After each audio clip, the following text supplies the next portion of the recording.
आपने प्रश्न पूछा कि 12वीं के बाद तैयारी का शेड्यूल क्या होना चाहिए, तैयारी कैसे करें। आप खासतौर पे जब कॉलेज जा रहे हैं, आपके पास समय कम है और आप अपने शेड्यूल को एक ऑप्टिमम रखना चाहते हैं, अच्छे तरीके से उसको करना चाहते हैं। तो आज मैं एक पूरा विधिवत आपके सामने एक शेड्यूल डिस्कस करने जा रहा हूं कि अगर आप कॉलेज के साथ हैं, पढ़ाई कर रहे हैं, उसके साथ साथ आप यूपीएससी की तैयारी के लिए खुद को कैसे प्रिपेयर कर सकते हैं, कैसे झोंके रख सकते हैं। हम बात करेंगे 3 स्टेजेस की, जब आप कॉलेज में हैं और ग्रेजुएशन कर रहे हैं और आप अपनी पढ़ाई को निरंतर चालू रखें। तो जनरली जो कॉलेज डेज होते हैं वो मंडे टू फ्राइडे होते हैं, यानी आपके हफ्ते में 5 दिन आपके उसमें यूटिलाइजेशन होते हैं। अब तीनों चरणों की अलग अलग तरह की पढ़ाई होती है, इसमें फर्स्ट ईयर, सेकेंड ईयर और थर्ड ईयर होता है।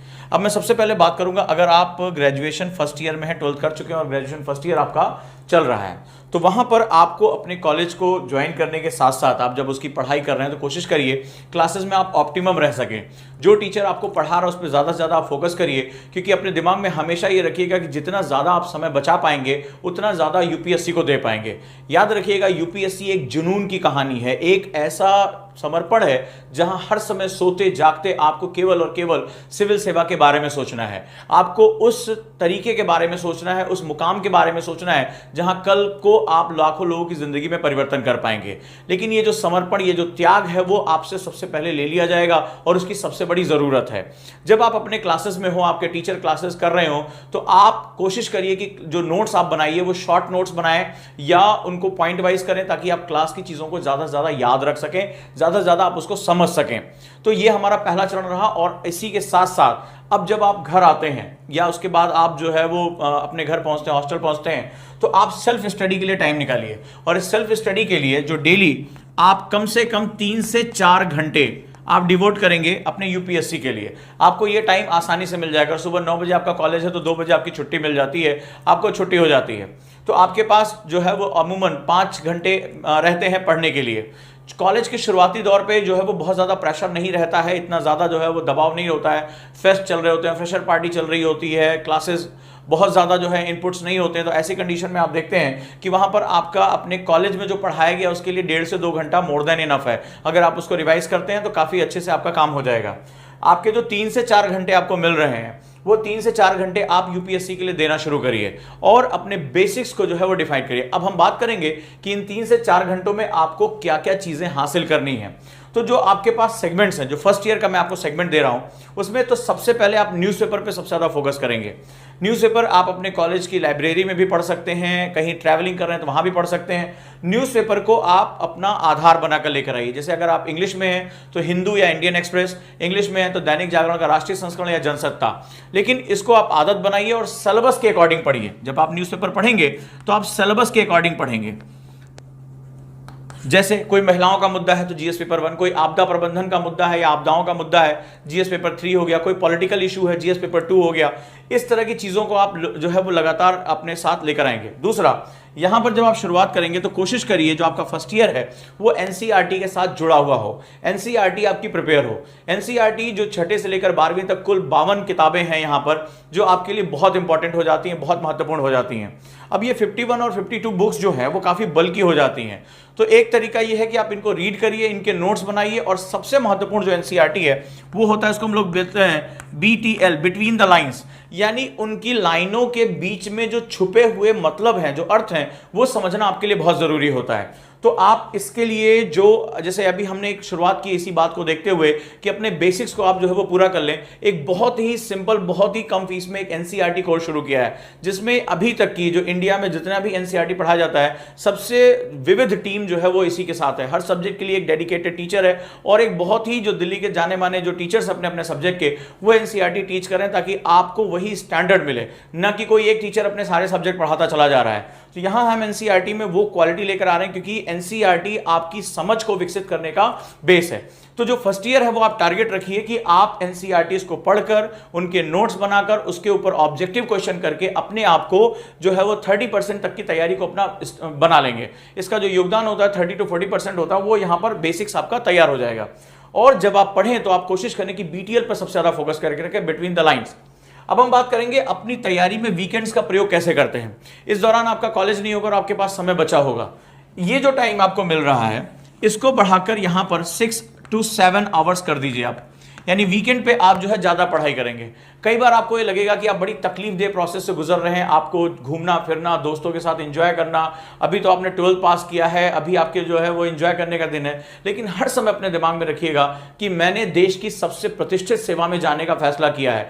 आने वाले टाइम में मेरी जिंदगी हमेशा के लिए बदल जाएगी। जब भी आपको थकान होगी, चिड़चिड़ाहट होगी, बोरियत होगी, आपके दोस्त घूम रहे हैं, फेस्टिवल्स में जा रहे हैं और आप अपने आप को वीकेंड में भी पढ़ाई में झोंके रहेंगे, तो हमेशा अपना मकसद, अपने आदर्शों को याद रखिएगा कि आप देश की सबसे प्रतिष्ठित परीक्षा में हैं। आप याद करिएगा कि जो पावर, जो रचनात्मकता, जो प्रतिष्ठा आपको आने वाले समय में मिलेगी, वो आपके समकक्ष जो आज घूम रहे हैं, एंजॉय कर रहे हैं, उनको वो सब नसीब नहीं होगा। तो जो ये समर्पण आप देते रहेंगे वो आपको गहरे समय में, तकलीफ के समय में आगे लेकर जाएगी।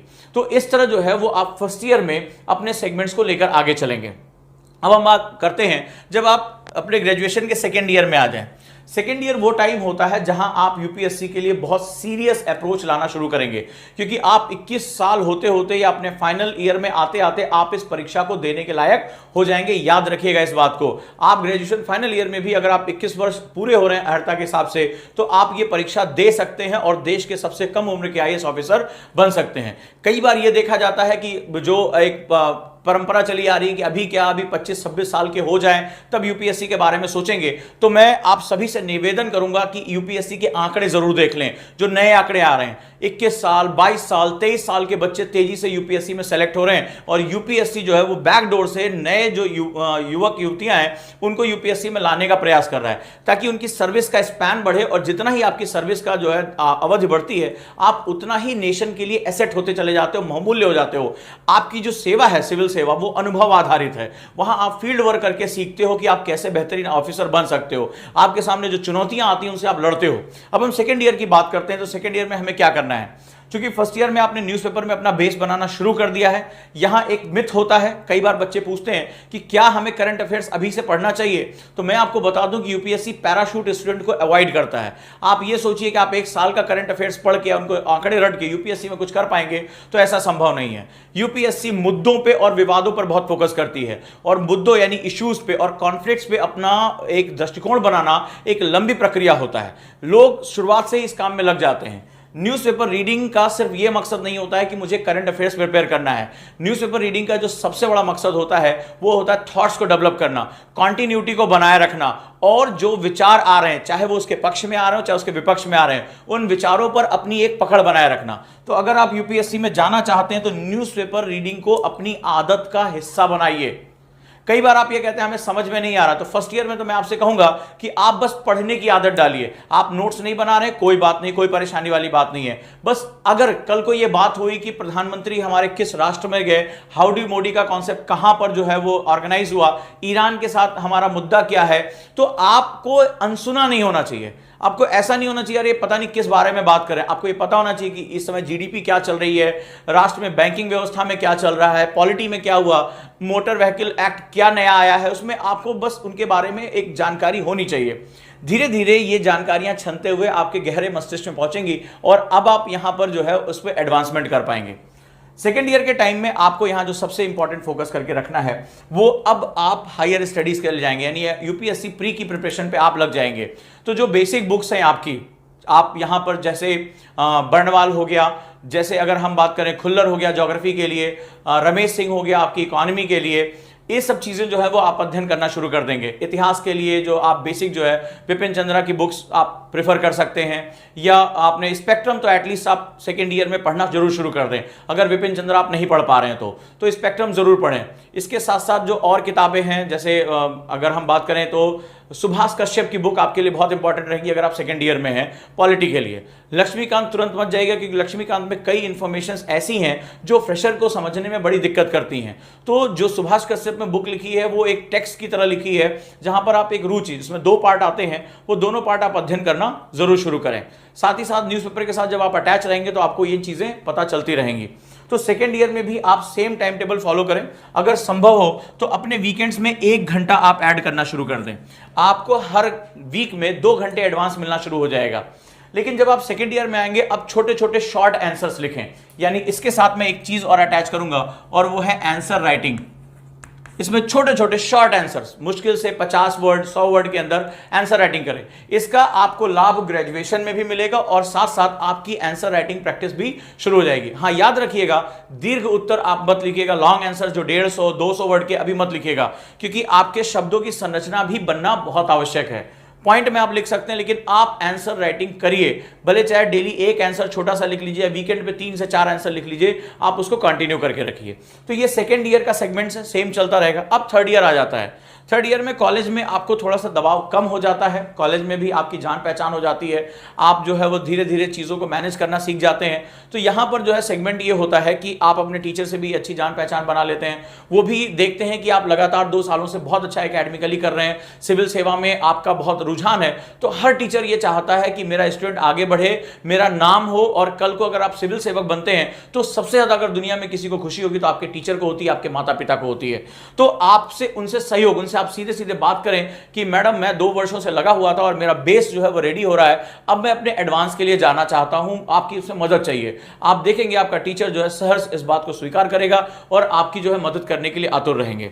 अब ये जो थर्ड स्टेज है, बड़ा क्रूशियल स्टेज है। यहां पे आपको हायर लेवल की बुक्स पढ़नी पड़ेंगी, जैसे विपिन चंद्रा हो गया, शेखर बंदोपाध्याय हिस्ट्री के लिए हो गया, इकोनॉमिक्स के लिए इकोनॉमिक्स सर्वे हो गया, इंडिया ईयर बुक हो गई, इसी तरह की जो लक्ष्मीकांत की बुक हो गई, ये इसके साथ हो गया, गवर्नेंस की बुक, ये आपको पढ़ना पड़ेगा। तो अब आप यहां पर हायर स्टडीज के लिए डिवोट करेंगे, और जो आपकी आंसर राइटिंग है वो लॉन्ग आंसर के लिए यानी 150 वर्ड के लिए चला जाएगा। साथ ही साथ जो थर्ड ईयर में एक और एडिशन होगा, और वो होगा आपके ऑप्शनल के लिए। इस समय तक आप तैयार हो चुके होंगे अपने ऑप्शनल को चुनने के लिए। सेकेंड ईयर में ही आपको पता चल जाएगा कि आपका ऑप्शनल क्या होना चाहिए।